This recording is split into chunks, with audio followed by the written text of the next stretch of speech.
Donc, on va faire aussi une recette de pain perdu. C'est une bonne façon d'utiliser du pain rassis.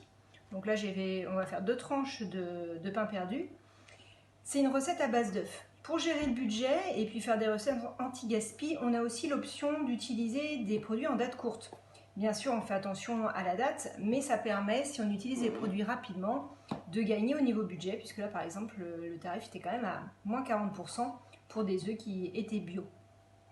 Donc, la recette est très simple.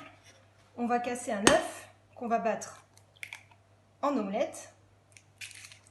Donc, un œuf pour une cuillère à soupe de sucre. Donc là, c'est du sucre roux qu'on va battre ensemble. Il n'y a rien de plus simple, hein. Ça c'est même la recette qu'on peut faire avec les enfants. On peut rajouter de la vanille, de la cannelle en fonction du goût de chacun. Et après, le pain perdu, ça peut servir avec des fruits, un petit peu de sucre glace si on veut. On a déjà mis du sucre, donc on n'en rajoute pas beaucoup, mais c'est juste pour la décoration. On met un petit peu de lait. Vous voyez là, pour une personne, selon la quantité de pain, on rajoute plus ou moins de lait. Et donc, on va mettre à imprégner chaque tranche de pain de façon à ce qu'elle s'imprègne bien du mélange. On va les laisser quelques instants pour qu'elle s'imprègne, qu'elle gonfle, un peu comme une éponge.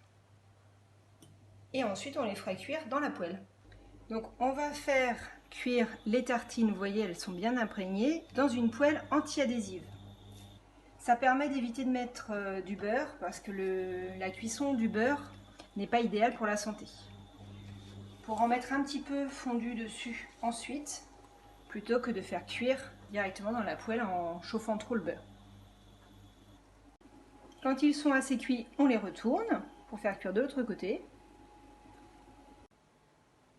Et voici 2 tartines faites façon pain perdu, décorées avec un petit peu de sucre glace. Bon appétit!